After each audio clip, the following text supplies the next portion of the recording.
Hello everyone, welcome to my YouTube channel Ashish Nigam maths and English tutorial. जैसा कि मैंने promise किया था कि मैं आप लोगों को सॉल्व्ड पूरा नोट्स प्रोवाइड करूंगा। ये वीडियो मैंने सिर्फ नोट्स प्रोवाइड करने के लिए बनाई है।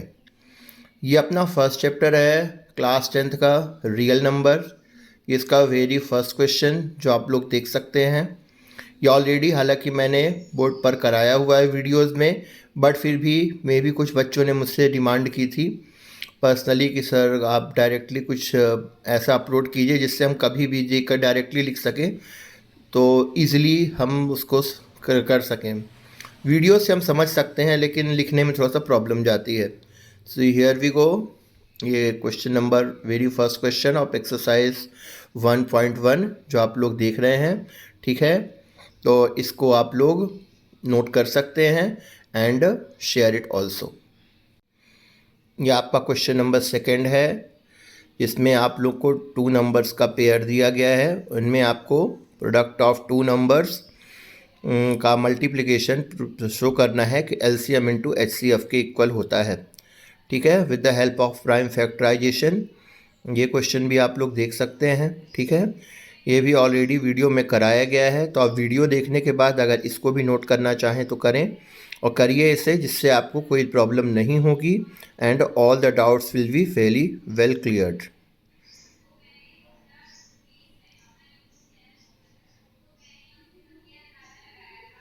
Now this is question number third. यहाँ पर हमें एलसीएम एचसीएफ फाइंड करना है प्राइम फैक्टराइजेशन मेथड से। नंबर्स दिए गए हैं, थ्री नंबर्स के सेट दिए गए हैं। This is the NCERT book solution for you. और इसमें देखिए आपको सारी प्रोसेस वीडियो में बताई जा चुकी है कि ये चीज़ें कैसे परफॉर्म की गई हैं, बट फिर भी इसे आपको एग्जामिनेशन में कैसे लिखना है, how you need to attempt, ये आपको प्रॉपरली रिटन वाइज एक्सप्रेस किया जा रहा है, ठीक है। सो इसे भी आप लोग प्रॉपरली गो थ्रू करें और इसके अकॉर्डिंग ही आप अपने नोट्स प्रिपेयर करें। इस प्रैक्टिस से आपको बहुत ही बेनिफिट मिलेगा। Now question number 4 and question number 5 of exercise 1.1 has been solved over there. यहाँ पर गिवन है HCF ऑफ 306 एंड 657 9, तो हमें इसे फाइंड करना है LCM ऑफ उन्हीं दोनों नंबर्स का without finding the prime factorisation method. तो ये भी हमने किया हुआ है by using that property. So उसको यूज़ करके कैसे सॉल्व किया, you can see to it. Then question number 5 is check whether 6 to the power n can be with the digit 0 for any natural number n. So इसका भी solution आपको properly कैसे लिखना है ये यहाँ पर describe किया गया है। So you need to look after it very well so that you properly finish it in a proper manner with authentic proportion. This is question number 6 of the same exercise 1.1। यहाँ पर हमें explain करना है why 7 into 11 into 13 plus 13 and 7 into 6 into 5 into 4 into 3 into 2 into 1 plus 5 और composite numbers. यहाँ पर properties prime number और composite number की प्रॉपर्टी का यूज़ करके थोड़े से मैथमेटिकल ऑपरेशंस परफॉर्म करके इसको सॉल्व किया गया है। The way it should be done ये ऑलरेडी आपको वीडियो में बताया जा चुका है। यहाँ पर सिर्फ आपको नोट्स प्रोवाइड किए जा रहे हैं कि कैसे इसे लिखना है, ठीक है। और आपको बोर्ड एग्ज़ाम में फुल ऑन फुल मार्क्स लाने के लिए you have to write in such a manner that there should be no scope of cutting your marks. So इसे ध्यान से पढ़ें और इसी प्रकार से लिखें एग्ज़ाम में भी और अपनी फेयर कॉपी में भी। This is the last question of exercise 1.1 question number 7। यहाँ पर हमें एक सिचुएशन दी गई है, two one boy and one girl running in a circular path, और कितना टाइम ले रहे हैं, एक जल्दी का, एक कम टाइम ले रहा है, एक ज़्यादा टाइम ले रहा है। उस सिचुएशन को समझकर इस क्वेश्चन को हमें सॉल्व करना होगा। और इस क्वेश्चन को हमने ऑलरेडी वीडियो में सॉल्व करा चुके हैं। कैसे करना है एक्सप्लेनेशन के लिए आप वो वीडियो देख सकते हैं। ये सिर्फ और सिर्फ प्रॉपर एक्सप्लेन करके हाउ यू शुड राइट, इससे आप कभी भी इस क्वेश्चन को समझ सकें, इसलिए इसको ऐसा बनाया गया है। ठीक है, तो इसको लिखने का तरीका आप लोग प्रॉपरली ऑब्जर्व करें and see to it. Now moving forward to exercise 1.2। यहाँ पर हमें √5 इस रेशनल नंबर प्रूफ करने का पहला क्वेश्चन है। इस प्रकार √5 को करते हैं मैंने ऑलरेडी वीडियो में बता चुका हूँ कि √3 √2 जो भी प्राइम नंबर है उनको कैसे हम रेशनल से प्रूफ करते हैं। तो कंट्रडिक्शन मेथड के थ्रू कैसे करना है, ये सारी चीज़ें प्रॉपरली इसमें सॉल्व की गई हैं। जिस प्रकार से भी इसे किया जाना है आप इसे बहुत ध्यान से देख सकते हैं। सेम थिंग ऑलरेडी आपको वीडियो में एक्सप्लेन किया जा चुका है। So just go through it and try to solve it accordingly. लिखने का तरीका बिल्कुल ऐसा ही रखें जिससे आपके एक भी मार्क्स ना कटें। ठीक है, जिस प्रकार √5 का किया गया है इसी प्रकार √3 का, √2 का मैंने ऑलरेडी वीडियो में क्योंकि बता चुका हूँ √2 और √3। ठीक है, तो एज पर द प्रॉपर्टी मैंने सिर्फ एक्सरसाइज सॉल्व की है। सो पहला क्वेश्चन था √5 का। सो √5 को रेशनल प्रूफ करने का क्वेश्चन आपको यहाँ पर सॉल्व किया गया है।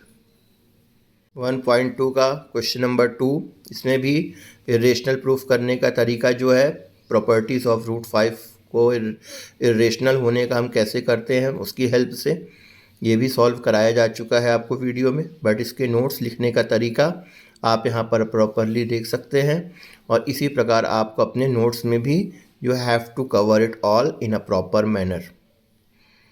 लोग इसे ध्यान से देखिए। इसके बाद क्वेश्चन नंबर 3 है, prove that the following irrational number are irrationals. 3 numbers दिए गए हैं, सब में देखिए एक में √2 है, एक में √5 है, एक में √2 है। तो इनको हमें इरेशनल प्रूफ करना है। करने का तरीका उसी प्रकार है जैसे क्वेश्चन नंबर 2 है, ये हम अब आगे देखते सकते हैं। पहले में 1/√2 को रेशनल एज्यूम किया बाय कॉन्ट्रडिक्शन मेथड। बाकी करने का तरीका वही है, √2 को एक साइड करके बाकी P/Q के टर्म में लिखने का तरीका you will find the same, जैसा कि मैंने वीडियो में ही बताया था। ठीक है, P/Q को को प्राइम मानकर अल्टीमेटली हम कंट्रडिक्शन एराइजन हो जाता है और हमारा जो एजम्पशन होता है वो फॉल्स हो जाता है। ठीक है, तो हमारा एजम्पशन जो हमने फॉल्स रेशनल माना है वो रेशनल ऑटोमेटिक हो जाता है। सिमिलरली सेकंड में 7√5 का भी ऐसे ही किया गया है। ठीक है, इसी प्रकार से इसे करना है। सेम प्रोसेस P/Q के टर्म में P/Q are coprime, same way you have to do it. ठीक है, इसी प्रकार थर्ड वाई में 6 + √2 को इसे भी हमें रेशनल एज्यूम करके ही इसी मेथड से, कंट्रडिक्शन मेथड से ही सॉल्व करना है। लिखने का तरीका कैसा होगा ये आप प्रॉपरली देखें और इसी प्रकार से अपने नोट्स बनाएं so that there is no chance of cutting your marks. After the finish of chapter 1, now chapter 2 polynomials के फर्स्ट एक्सरसाइज 2.1 में आप वीडियो में ही देख सकते हो, उसमें सिर्फ ग्राफ बनाना है और कट करने के पॉइंट्स बताने थे ज़ीरोज़ का, तो वो आप इजीली देख सकते हैं। उसके लिए अलग से यू डोंट नीड टू, मुझे नहीं लगा कि उसको अलग से करने की ज़रूरत है, वो आप उसी से ईज़िली एक बार वीडियो को देखें तो आपको समझ में आ जाएगा। 2.2 में 2 क्वेश्चन है बेसिकली। यहाँ पर हमें इक्वेशन दिए गए हैं, इसकी हेल्प से हमें क्या फाइंड करना है, उसके रिलेशनशिप को प्रूफ करना है कोफिशिएंट और के बीच में और उनके ज़ीरोज़ के बीच में। सो देखिए इनको लिखने का तरीका और कैसे है, ये सारे क्वेश्चन सॉल्व किए गए हैं। जैसे फर्स्ट का सोल्यूशन x² - 2x - 8, फिर सेकेंड में 4s² - 4s + 1, ये ऑलरेडी वीडियो में भी कराया जा चुका है, लेकिन फिर भी नोट्स वाइज इसे कैसे करना है ये यहाँ पर देख सकते हैं और इसी प्रकार अपनी कॉपी में लिखेंगे। फर्दर उसके आगे के क्वेश्चन 3, 4 एंड 5 सॉल्व करने का प्रोसेस बिल्कुल सेम होगा। हमें फैक्टर्स में करना है। मिड टर्म स्प्लिटिंग की गई है। मिड टर्म स्प्लिटिंग कैसे करते हैं ये मैं ऑलरेडी वीडियो में बता चुका हूँ, क्लास 9th में भी आपके सिलेबस में था, जिसे आप थोड़ा ध्यान से देखें। ठीक है, तो यहाँ पर 6x³ - 3 - 7x इसको किया गया है। फिर 4th नंबर में 4u² + 8u इसको किया गया है और 5th वाले में t² - 15 इसको हमने 15 को √15 का स्क्वायर लिख सकते हैं उसके फॉर्म में a² माइनस b² की प्रॉपर्टी यूज़ करके +b into a minus B के टर्म में लिख दिया है।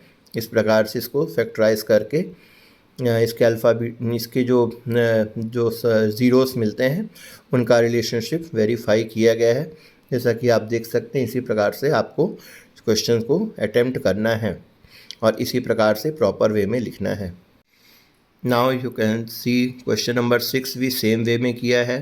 3x² माइनस x माइनस 4 करने का तरीका बिल्कुल सेम है, ये ऑलरेडी वीडियो में बता चुके हैं। ठीक है, उसके बाद क्वेश्चन नंबर 2 जो है इसमें हमें क्वाड्रेटिक पॉलिनोमियल फाइंड करना है, means in the form of ax² plus bx plus c। और यहाँ पर हमें सम ऑफ ज़ीरोस और प्रोडक्ट ऑफ ज़ीरोस दिया गया है रिस्पेक्टिवली। जैसे 1/4 -1, तो यहाँ पर 1/4 क्या है, alpha plus beta, sum of zeros alpha into beta -1। तो यहाँ पर alpha plus beta alpha into इस क्वाड्रेटिक इक्वेशन एज्यूम कर लेते हैं x² plus bx plus c। ठीक है, क्वाड्रेटिक पॉलिनोमियल्स मानकर, और उसके प्रार alpha plus beta alpha into beta directly निकल आते हैं। प्रोडक्ट हमें जो दिया गया है, जो गिवन है उसके हिसाब से, और उसके हिसाब से हम अल्फ़ा प्लस बीटा क्या होता है -b/a, तो -b/a और c/a अल्फ़ा इंटू बीटा से कैलकुलेट करते हैं। ध्यान हमें रखना कि a should be same in both the cases, कि अल्फ़ा प्लस बीटा में भी a सेम हो, अल्फ़ा इंटू बीटा में भी b सेम, b नहीं a सेम हो। अगर ये दोनों के डिनोमिनेटर में a होते, बस इस चीज़ को ध्यान रखते हुए इस क्वेश्चन को सॉल्व किया गया है। जैसा कि आप देख सकते हैं, इसी प्रकार आपको इस क्वेश्चन को अटेम्प्ट करना है। अगेन इसमें 2, 0 और √15 दिया गया है, तो अल्फ़ा प्लस बीटा 0 है, तो स्टैंडर्ड इक्वेशन है x² polynomial x² plus bx plus c assume कर लेते हैं। Alpha plus beta alpha into beta के अकॉर्डिंग -b/a c/a निकालते हैं। a शुड बी इक्वल, ये ध्यान रखा जाता है, दोनों में एक जैसा होना चाहिए। और a b c की जो वैल्यू हमें कैलकुलेट होती है कंपेयर करके, वो डायरेक्टली स्टैंडर्ड जो इक्वेशन हम पॉलिनोमियल जो एज्यूम किया है उसने a b c की जगह पुट कर देते हैं, तो हमें क्या मिल जाता है, we get the resultant quadratic polynomial. इसी प्रकार फोर्थ में 1 1 दिया है, इसी प्रकार सॉल्व किया। सब कॉपी पेस्ट सिनेरियो लग रहा होगा आपको, सेम उसी तरह से करना है। फिफ्थ नंबर में 1/4 -1/4 एंड 1 दिया है, तो अल्फ़ा प्लस बीटा को -1/4 और अल्फ़ा इंटू बीटा को 1/4। सिमिलरली बस गलती ये ना करें, कई बार बच्चे गलती करते मैंने देखा है कि फर्स्ट टर्म को अल्फ़ा इंटू बीटा और दूसरे को अल्फ़ा प्लस बीटा, अगर आपने ऐसा कर दिया तो आपका थोड़ा सा क्वेश्चन गलत हो जाएगा। So make sure question read करें, उसमें रिस्पेक्टिवली वर्ड लिखा हुआ है। रिस्पेक्टिवली का मतलब होता है क्रमशः, पहले सम ऑफ ज़ीरोज़ दिया हुआ है, उसके बाद प्रोडक्ट ऑफ ज़ीरोज़। ये एक छोटी सी टेक्निकल बात है, लेकिन अक्सर इसमें गलती होती है, तो इस पर आपको ध्यान देने की ज़रूरत है। एज ए टीचर मेरा बताना काम भी है, इसलिए इस बात पर आप ध्यान दें। ओवर कॉन्फिडेंट होने के बजाय we have to be careful in attempting easy questions. ठीक है, इसी प्रकार last but not the least 4 1 दिया हुआ है, इसका भी आपको इसी तरह से करने का तरीका, अल्फ़ा प्लस बीटा 4 और -b/a के टर्म में 4/1 अल्फ़ा इंटू बीटा 1, तो c/a तो 1/1। तो देखिए 4/1 1/1 में a दोनों में 1 हो गया, तो a1 b-4 c1 हो गया। इसी क्वाड्रेटिक पॉलिनोमियल में ax² plus bx plus c में a b c की जगह वैल्यूज पुट कर दी हमने, तो हमारा क्वाड्रेटिक पॉलिनोमियल क्या बना, x² -4x + 1। सो बच्चों, ये था हमारा पहले चैप्टर नंबर 1 और चैप्टर नंबर 2 के नोट्स का सॉल्यूशन। जैसा कि मैंने आपसे बोला था, मैं अपने ओन हैंड रिटन नोट्स आपको प्रोवाइड करूँगा। इसके बाद का अब हम जल्द ही आपको चैप्टर नंबर 3 के भी नोट्स इसी प्रकार से अपलोड करेंगे। I hope you like it. Please do like and subscribe my channel Ashish Nigam maths and English tutorials. Share it with your friends and keep doing the great work ahead. Thank you. Have a nice day. See you soon.